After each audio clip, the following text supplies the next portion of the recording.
Okay, welcome everybody to this Informatics Europe webinar from Ethics webinar series presented by Informatics Europe Ethics Working Group.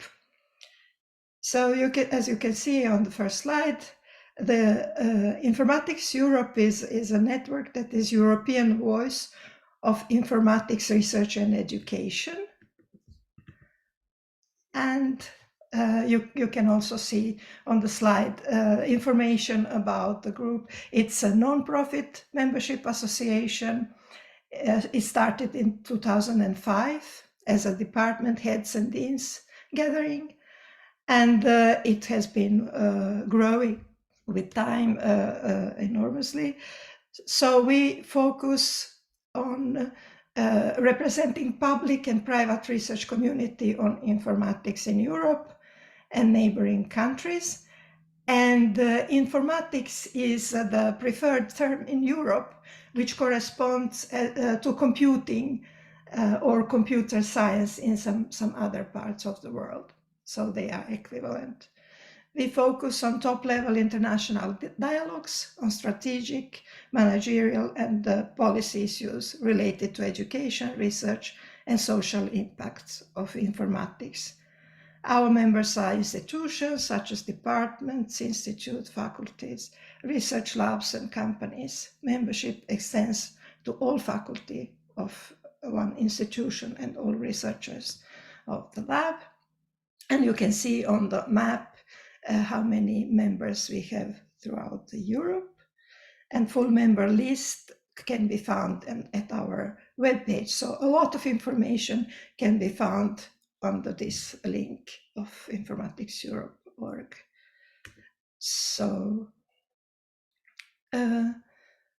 current focus areas are education, ethics, diversity and inclusion, open science, data analysis, sustainability, early career researchers.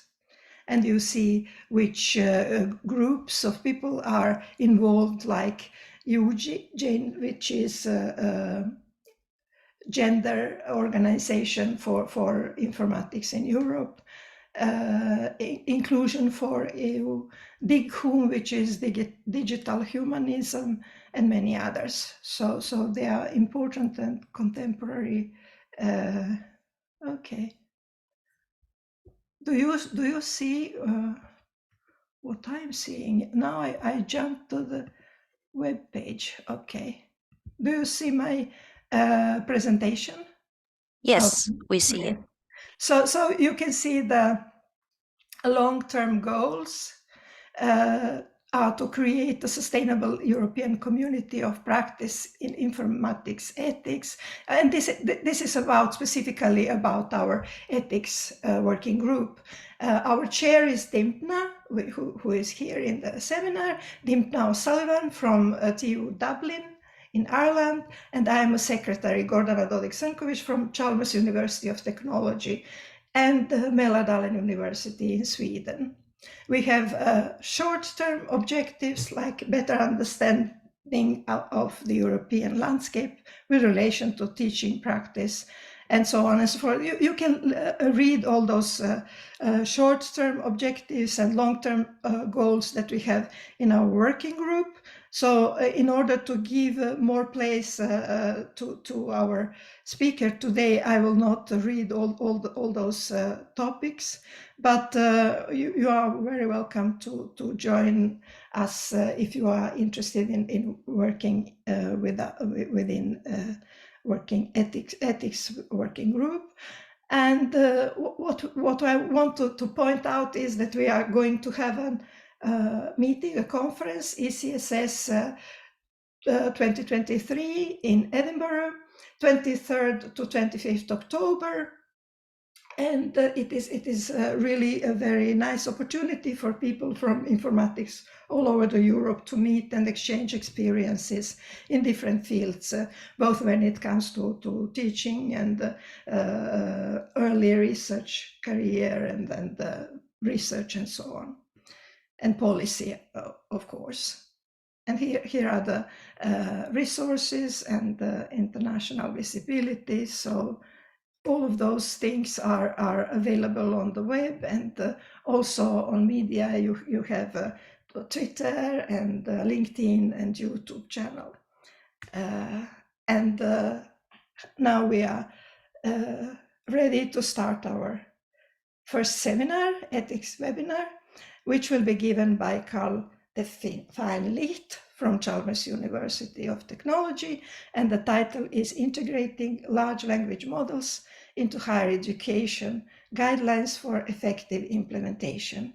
And I just want to tell you a few words about Karl, a very, very short introduction.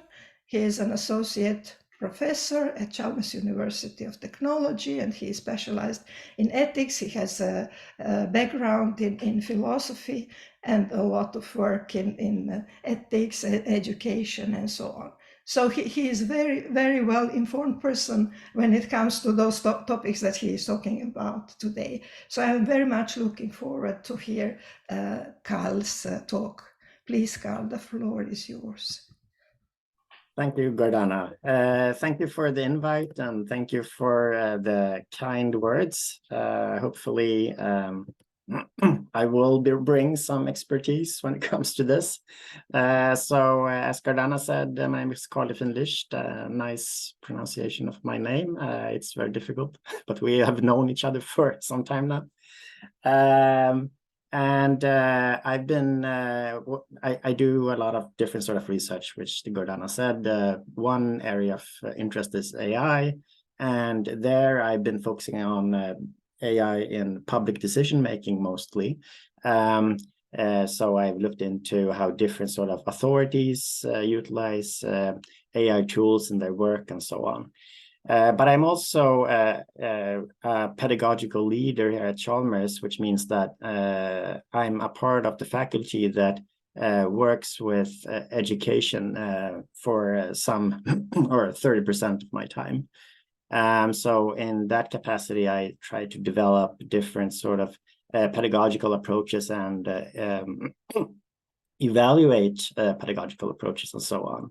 And since I have this sort of AI background, I've been working with our guidelines, for instance, when it comes to how students can use AI in higher education. So I guess, so that's sort of like the background for this talk. Now, there are, which I think most of you know, a lot of different sort of AI tools out there. And this is a bit confusing for me when guidelines are discussed in the debate among academics, which we are going to come back to. But we have these sort of general purpose tools, as I call them at least, ChatGPT and Bard, that sort of aims to be able to do whatever it is we want to do, basically, programming, writing, making plans, and so on and so forth. So we have those kind of tools, and the next generation, at least from OpenAI, they have said that they want ChatGPT to be more integrated with image or have image capacities as well, more than it has today. Then we have these more specialized tools. So, for instance, Elicit and Cite. Research Rabbit is another AI tool. It's not generative in the sense that Elicit and Cite is, but they are more specialized. They don't do anything, but they are focused on one particular thing. So Elicit and Cite, for instance, they are used for literature reviews, to research reviews and stuff like that, finding papers, mapping out how papers relate to each other, and so on and so forth. So we have these sort of specific tools as well.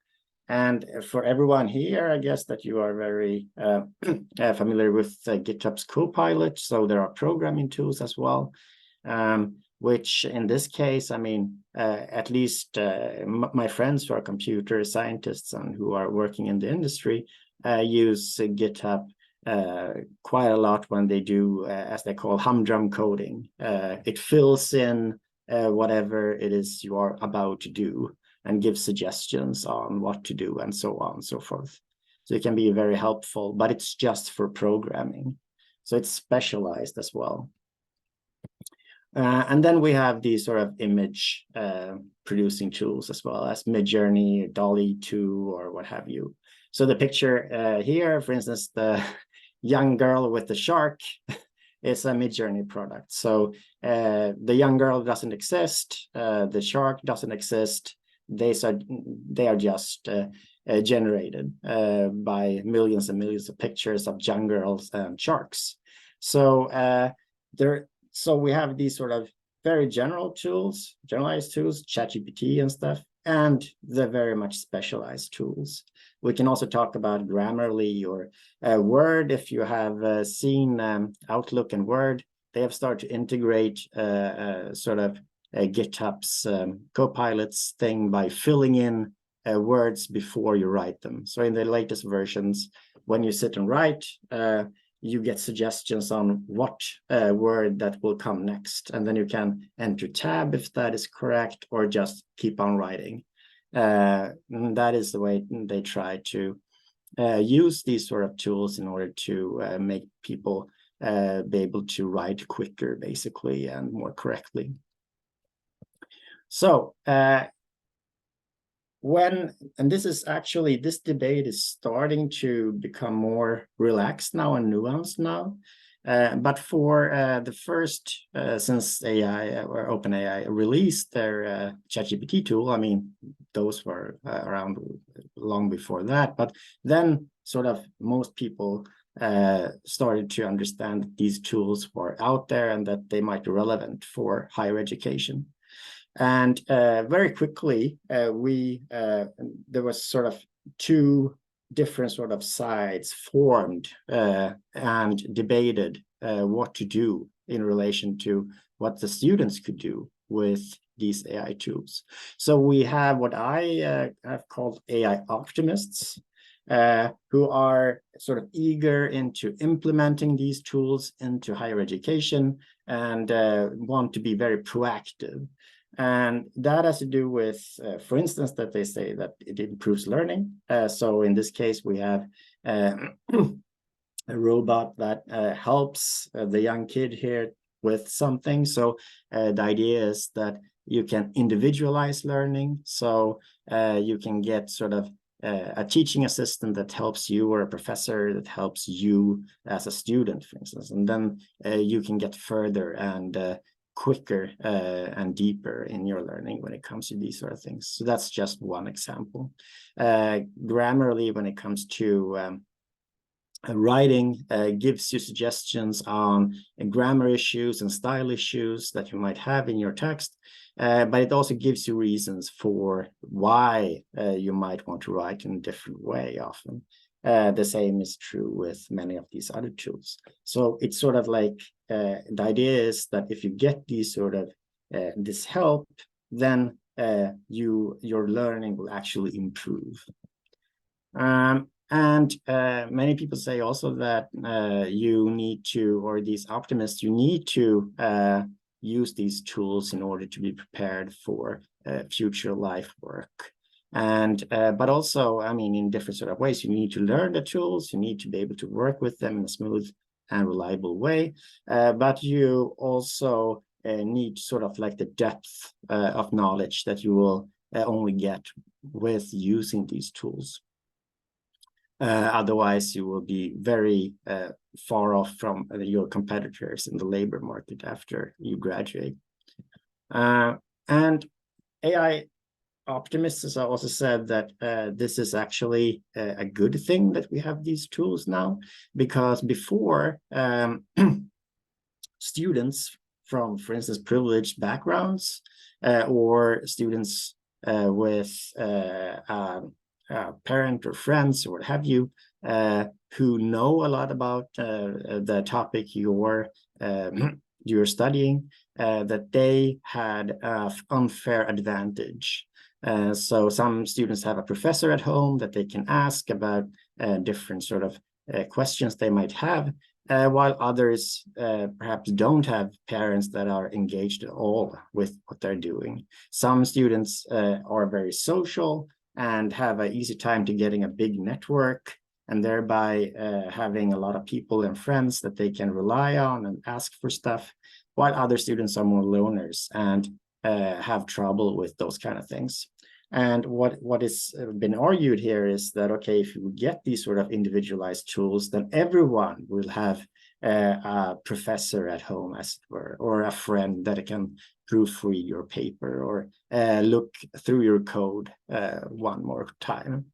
So that's sort of the very optimistic view. And people who have this view want us to implement these tools as fast as possible into higher education. I don't see any bars, holds, so to speak. Then we have these pessimists or skeptics or whatever you want to call them on the other side, where they stress that, okay, we will instead here get diminished learning, because instead of using, as I said now, the AI tool as a teacher, as someone to try to test your own ideas against, to develop your skills and so forth, you let the AI do whatever it is you are supposed to be doing yourself. You let the AI do that instead. And that will lead to diminished learning. You will be over-reliant on AI tools, as it were. That is something people often talk about, or that the learning will sort of be replaced by the AI. So it's not augmented or anything like that. It's instead that the students won't do whatever it is they are supposed to be doing, and that will lead to diminished learning. And we will also have sort of an unfairness when it comes to this, because different students, it's been argued, for instance, are very different when it comes to computer literacy. So they will have very different introductional values, as it were. They will have a more or less easy time to use these tools, and that will make it unfair. But what the unfairness has most been about is when students have possibilities to cheat or something like that. So they get an unfair advantage because they can use the tools in this sort of sneaky way, and that leads to they get better grades than they would have, and that's unfair. And there has also been a very much discussion about academic integrity. So I'm not sure if you have the same experience as I, but recently, or since at least March, April, when I send in my papers to different journals, you often need to check a box that says that this is sort of, or check a box where you say whether or not you have used an AI tool in order to produce anything in your paper. And if you check that box, you also need to describe what actually you have used the tool for. And this has to do with different sort of academic integrity questions, which has led people to be hesitant to let the students use these tools. So Oxford and Cambridge, for instance, they have out on the policy now, but they started with this very careful approach where they said that the students were not allowed to use the AI tools because they didn't know if that would make their papers, for instance, a part of some sort of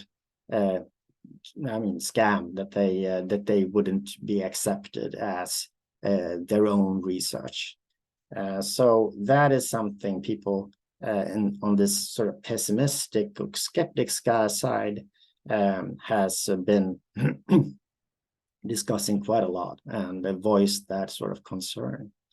So we have a situation. I will say something about how the situation is more now. This is still sort of the situation where we have actually two quite reasonable sides, at least according to me. There are many more arguments for each and every side, but it's not like the one side has it all wrong and the other side has it all right. It's a very complicated question about how to approach this and what effects it will have on student learning and so on and so forth. So it's very difficult to say exactly how this will pan out. So we have these sort of two reasonable sides. And at least up until September now, they have been quite vocal and opinionated in media, in different, when it comes to policies at different universities and so on. And you can see the marks on which side has the most sort of power, or whatever you want to call it, in each of these in each of these rules and regulations. So and so we have these sort of discussion between faculty and others, and then we have the students. And the students, it's been, so there has been done a few studies now, and where the students often say something like this in this article here, newspaper article, that they are sort of positive. Some students are also a bit scared when it comes to AI, since since different sort of AI might take their jobs and so on and so forth. But many students are sort of optimistic or positive towards this technology development, but they are uncertain of what qualifies as cheating, for instance. And this is because many universities still don't have any clear rules on how you can use these sort of tools. So what's the legitimate way to use the tools and what's not, what's cheating and what's acceptable and so on. This is something that many people are still struggling with. And it's a small part, at least, depends on that there are very strong views that are opposing in this situation. Now, if you talk about guidelines, you can have guidelines of different levels. So what I've been most interested in is the university level, so more global rules. So I've done a overview over the guidelines in Europe and the US, and looked into how the big universities have set those up. And I think that's quite interesting, because it says something about how the university then will sort of try to push the faculty and the students where they want to push them, as it were. And it also will have great effects, or at least it often has, on resources, the resource management and stuff like that, who gets the funding and who gets the hours and so on and so forth. But it's always also, of course, really interesting on what the guidelines are on the program level. So in many universities now, where they don't have any university level guidelines, we start to get guidelines on the program level. And that's closer to faculty, closer to students, and it has quite big impact on the course level. So these are basically the three levels. Course level, there you have individual faculty. They have often great leeway in setting whatever standards they want, but they will be affected, of course, what people are thinking on the program level, where the program management are, and university level, where the principal and the others are. So there are different levels here, and university level is what I'm most interested in. Now, if we take the policies that are out there, then it's very easy to see that they are sort of optimists or pessimists or skeptics. So this is on actually the master's level at TU Berlin, which says, and you see June 7th, 2023, so it's not that long ago. The policy statement here is effective immediately. As a general policy, we do not permit the use of ChatGPT or other large language models in DIMA, that's the program, for the preparation of research paper, technical reports, theses, PhD, dissertations, or any other original work. So this is very, now, even though they say it's a general policy, this is, of course, because faculty often have, as I said before, great leeway in what they can do and cannot do in their courses. That's a part of sort of academic integrity and stuff like that. But still, if you have someone who says this on the program level, then it's very clear what they want you to do. So here you need to justify yourself if you actually let the students use LLMs. And this is a bit strange since, so I'm not sure if this is what they actually mean, because, for instance, using Lecit, it's a large language model in order to do research reviews. Perhaps they are against that as well. I'm not sure. It might be a pedagogical idea behind that, for instance, but my guess is that this is actually aimed at these general purpose tools as ChatGPT and Bard. And that people are afraid that they will do a lot of work instead of the students and so on. So this is one extreme point. Another was, for instance, one of the Nordic universities, University of Jyväskylä. And here they say that they have set guidelines for artificial intelligence application of language models in student assignments.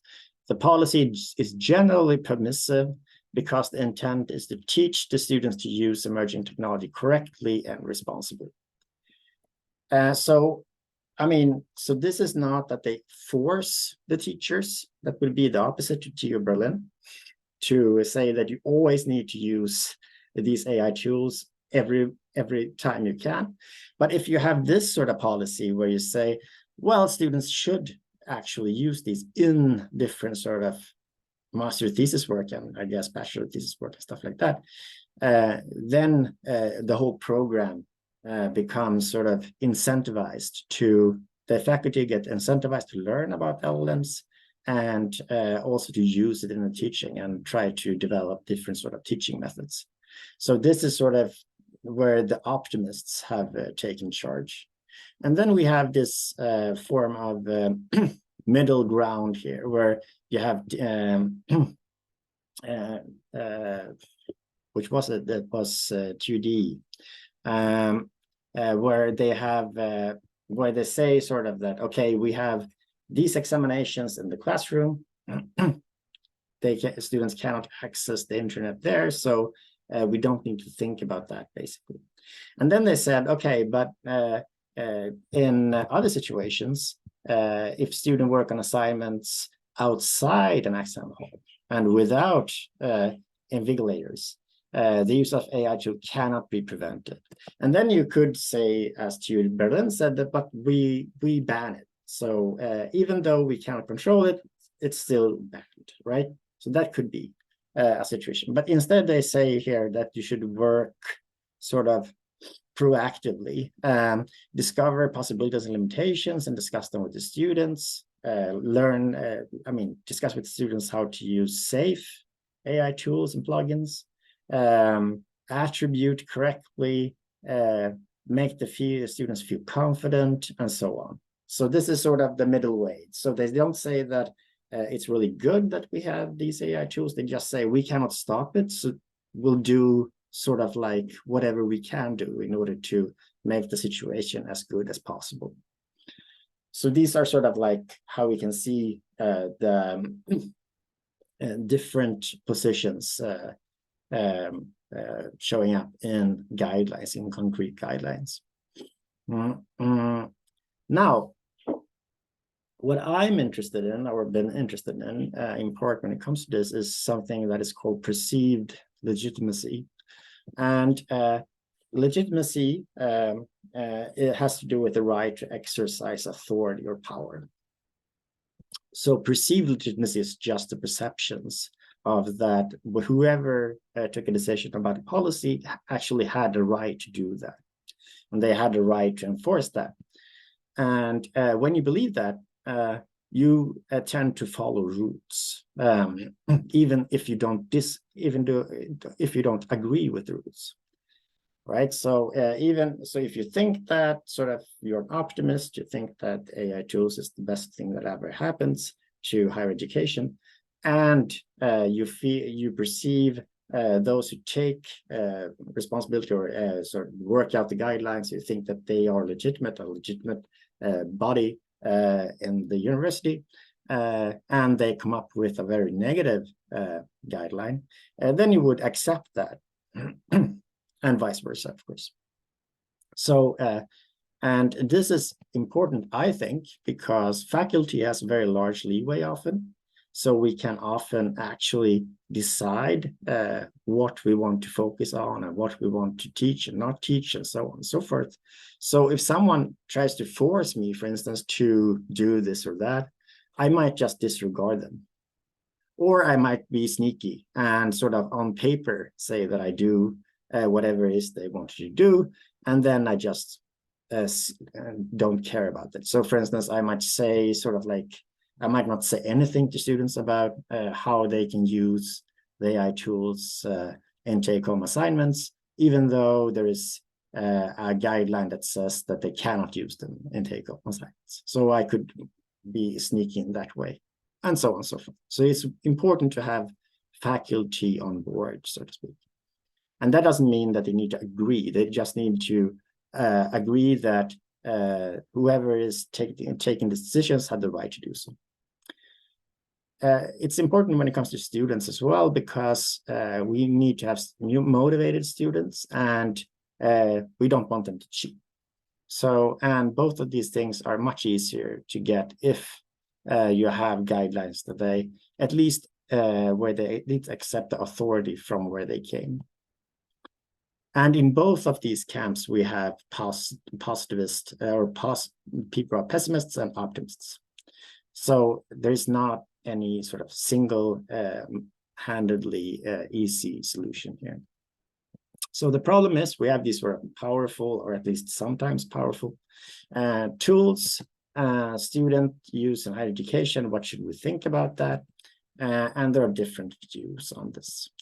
And then we need sort of some sort of guidelines, because otherwise the students get stressed and won't do any good work. And we also want people to be on board with the guidelines. So that's sort of the problem we face here, or at least how I've seen it when I've looked at the discussion and the literature. Right. So when it comes to perceived legitimacy, I usually think about this as, when we try to produce that, I usually think about this as a three-part a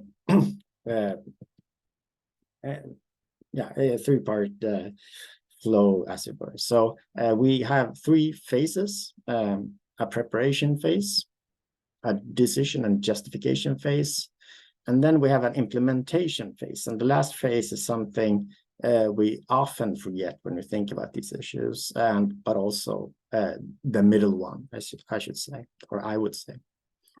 So we have three phases where we can sort of work to try to achieve guidelines that people can stand behind. At least they can stand behind the way we produce them, or something like that.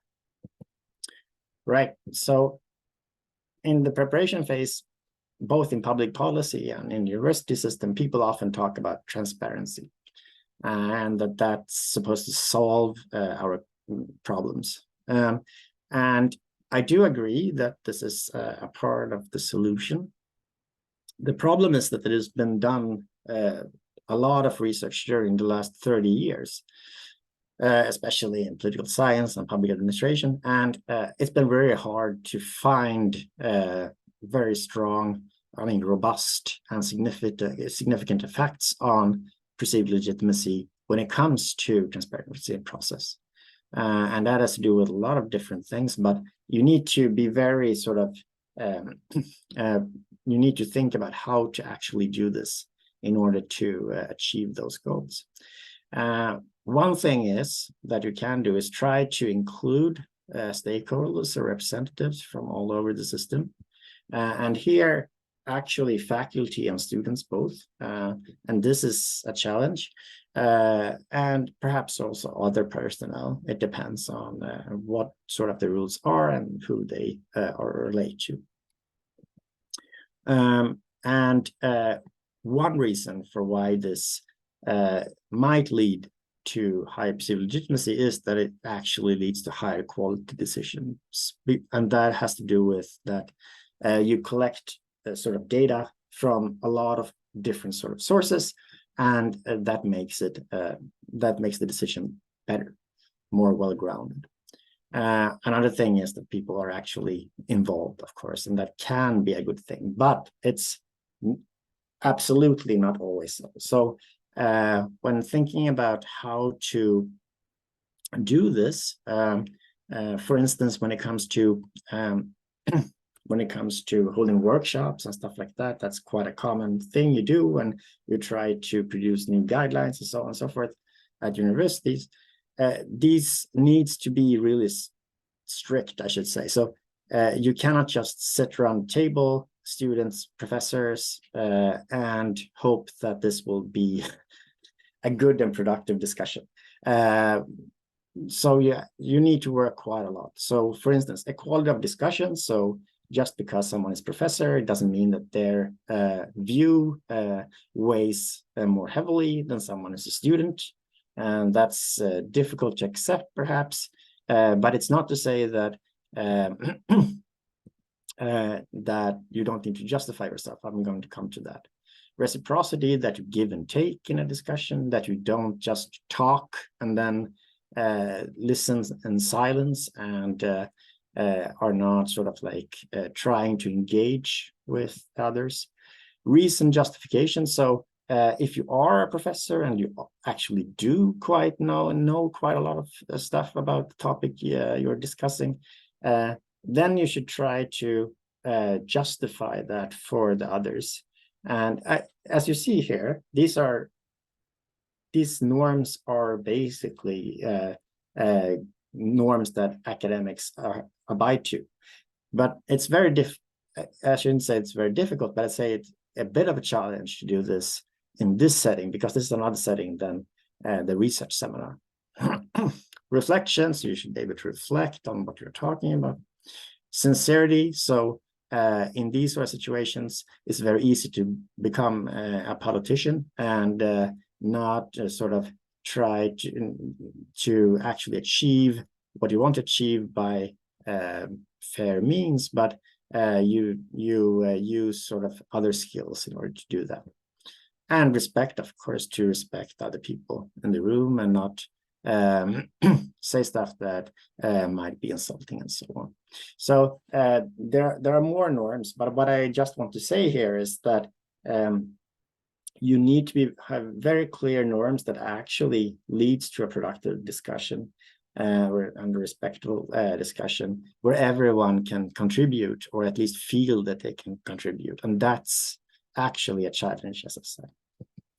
Right, so when you come up with a decision, then that should be clear and transparent. So you should say what you actually come up with, and you should be transparent in a way that you should communicate this to all the people who have been engaged or who are affected by the decision. And here, you should not just say what you want to say, you should also justify it. So this can be done in, or should be done, in some sort of set of shared values, of course, but this is also very important to think about when you do this. So for instance, quality of education, something everyone can stand behind, irrespective of what you think about the actual decision that take place. Student success after graduation is another key value here. Academic integrity is a third. So there are a lot of these sort of shared values that we should lift up when we have taken a decision about whatever is in this case, policy with regards to student use of AI tools. And you should really try to focus on these positive values. There's also important to, and this is something that is very seldomly done in these sort of cases, that you should also actually include other viewpoints. So arguments against this policy that you have just decided that you should go through with, and take them seriously, not making straw men of them. So you should include those in the communication with faculty, for instance, and take them seriously, because this makes people feel that you have seen them and taken their views into account. And then you also show why they fail. Of course, you cannot say that they failed, because that's not a very productive way of talking, but you should show why we couldn't, why they weren't sufficient in this case to come up or to justify another decision.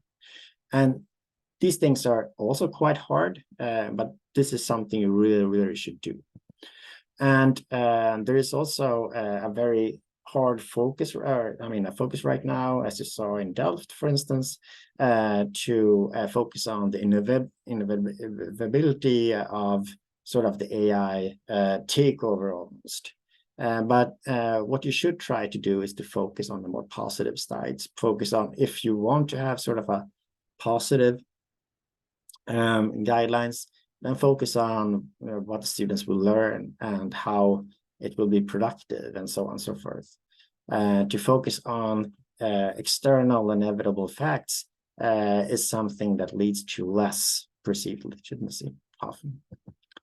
And it's also good to deliver these things in person. So if you take a decision on sort of a university level, for instance, then it could be good to at least communicate this to the program managers or something like that, because there will be people who will be positively affected by that in terms of perceived legitimacy, who don't actually agree with the decision.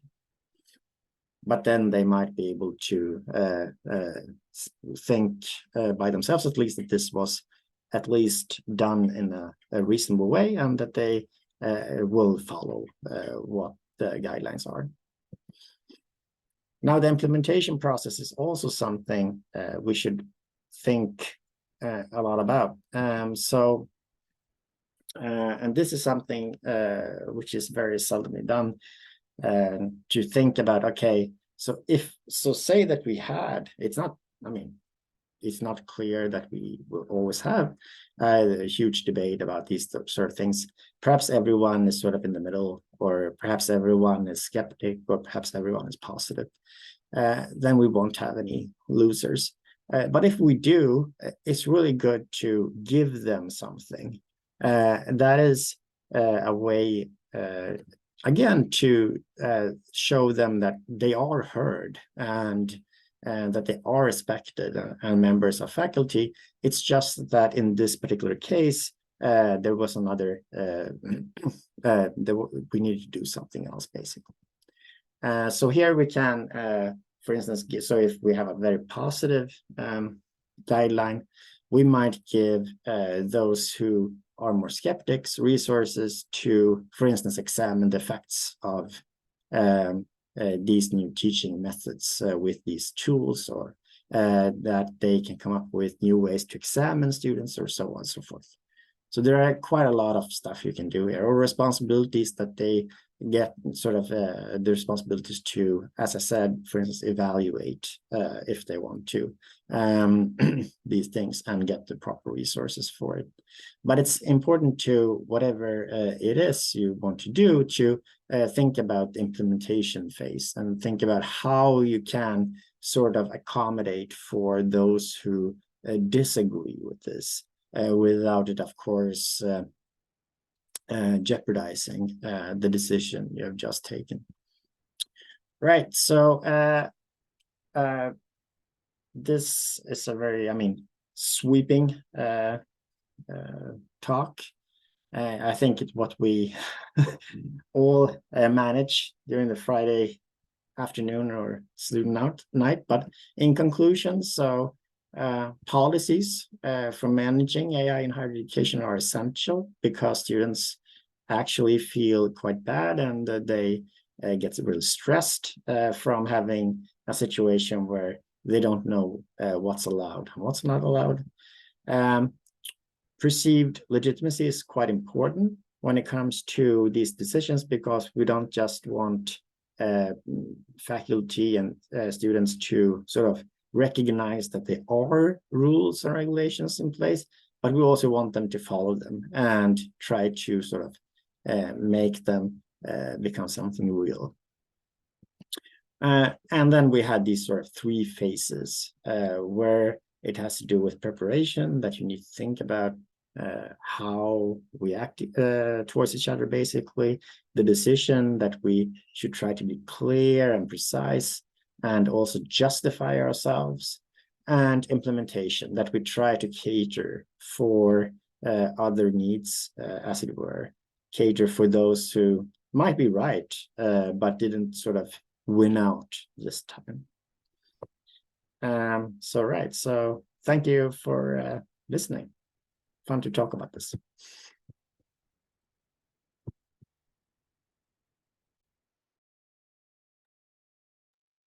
Gordana, you are mute. Oh, sorry. Thank you very much, Karl, for your talk. And it was very nuanced and very balanced. And you tried to show all the sides and everything. I have a question. If it is Dimpna who is the leader of the discussion. So the question is, may I ask a question? Of course.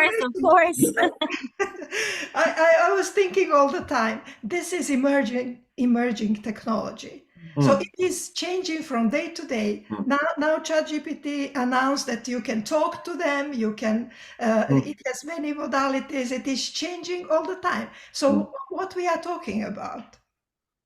Yeah, no, it's that's difficult. So you will need to sort of build up a competency for, as you say, the emerging technologies, and thereby be reflexive and adjust these sort of policies, whatever they are, all the time. So I think that's a very valid point. And I think also, so when I talked about the TU Berlin policy there, I don't think that they have actually thought that through, but I might be wrong. And that I think that has to do with what you said now, Gordana, that there are so many things that continually develops, and it's not clear how to think about those kind of things. So yeah, I'm not sure if I answered your question. Yeah, I also have a question of this. Is this Berlin just the department or the whole university? So what I've understood, I'm trying to dig in this. Perhaps someone else know. But what I understood was that this department took this as a policy, but that sort of is the TU Berlin was sort of positive toward that policy. So it's sort of an informed policy at TU Berlin. But I'm not sure if that's true, was true then, and if it's true now, because now it's, soon to be October, and this was in June. So thank you. Yeah. Thanks, Gordana, and thanks, Karl, for a really enjoyable talk. I really liked it, and I agree with Gordana about the balance and the nuance. And my question, I suppose, is a little bit like following on from what Gordana was saying about this being an emerging technology. And I think it's going to take sort of time and resources for educators, teachers, I suppose, even for, not just talking about higher ed, to actually to use ChatGPT in a kind of innovative way.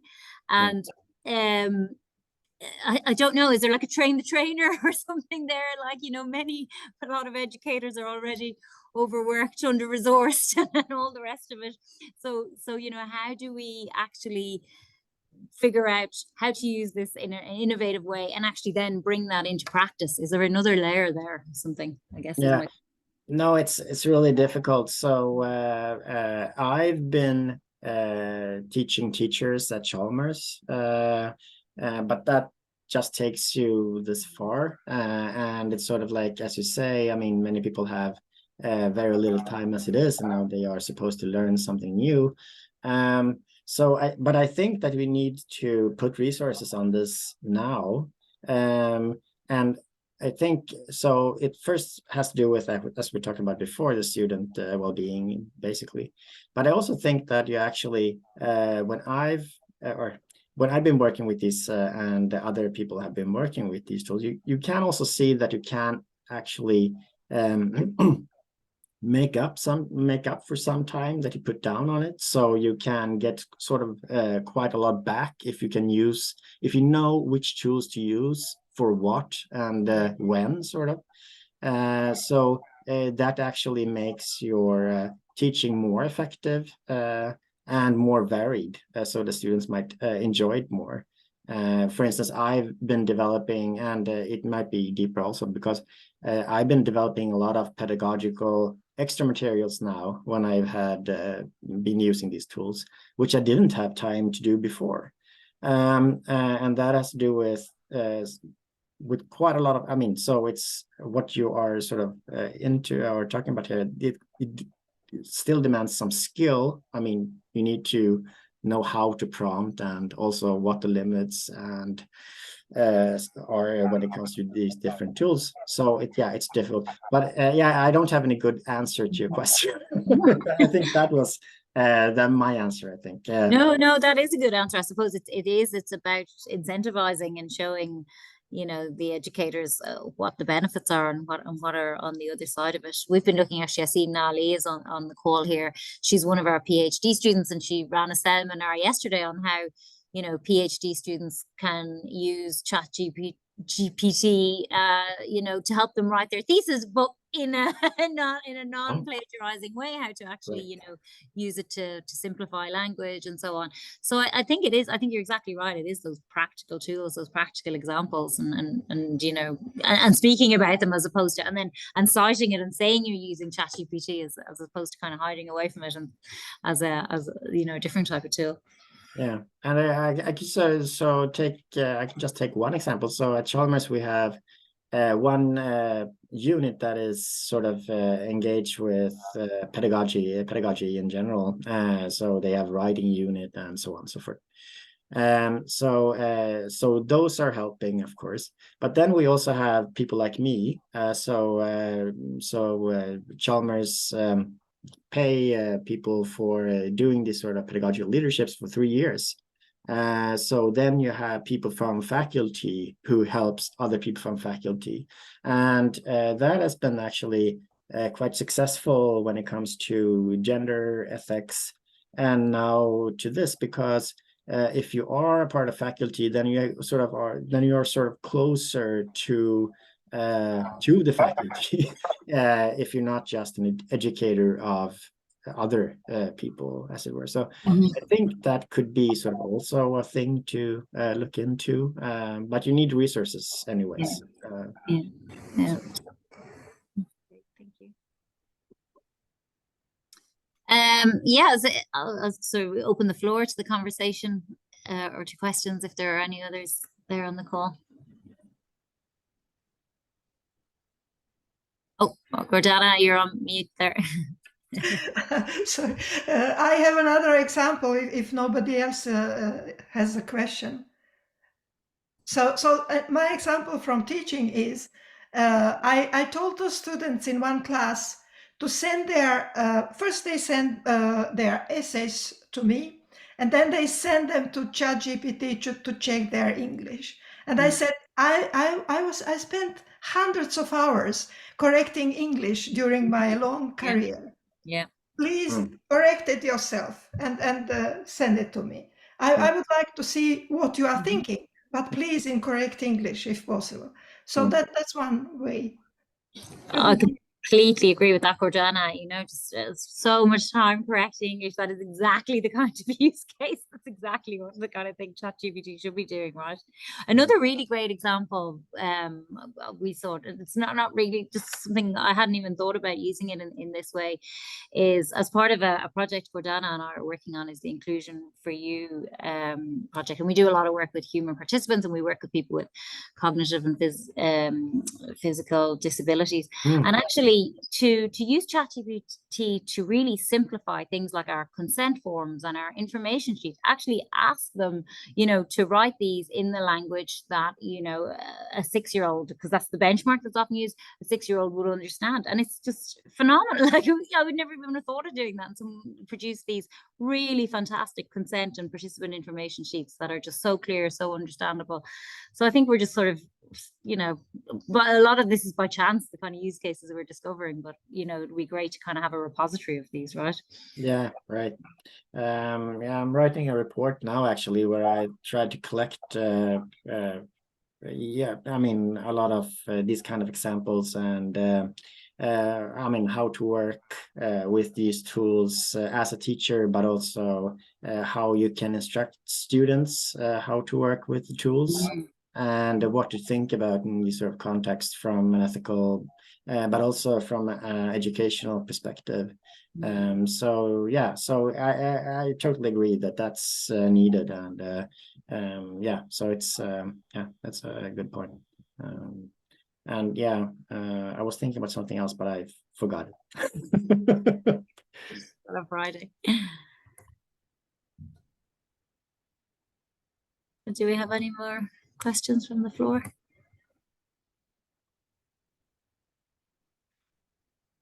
Well, perhaps maybe Gordana, I'll leave it to you to close and thank our fantastic speaker. Really, thank you for kicking this off, Carla. It's so timely and so topical, and I think it's something we'll keep coming back to and keep in touch with for sure, because I think there's a lot of shared interest here. Thanks. Thank you very much to Karl, and thank you, Dimna, and all the others for comments and being here. So for other people who didn't have chance to hear you now, it will be recorded and on YouTube. So I hope many more people will see it. Thank you very much. Thanks, Gordana. Thanks, Carl. Thank you. Have a lovely weekend, Thanks. everyone. Same. Bye bye.